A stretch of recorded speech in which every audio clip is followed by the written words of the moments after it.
Breaking news. The U.S. government shutdown has frozen H-1B and green card processing, leaving thousands of immigrants and employers in limbo.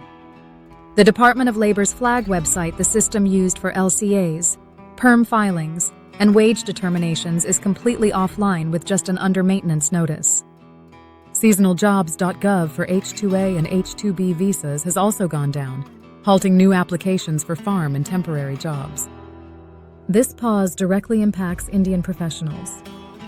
Every H-1B petition requires an approved LCA, and without the Department of Labor, USCIS cannot move those cases forward. Employment-based green card seekers also face new delays, as PERM applications are stuck mid-process. Seasonal migrant workers are equally affected, with no new postings until systems return online. USCIS is still open because it runs on application fees, so biometrics, interviews, and visa stamping continue. But here's the catch. USCIS depends on labor certifications from the DOL. Without LCAs and PERMs, cases cannot progress, leaving thousands of applicants caught in a standstill. The notice confirms systems will be restored once funding is back, but history shows shutdown backlogs can stretch for months.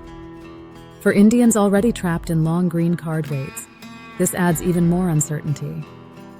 For now, the message is clear.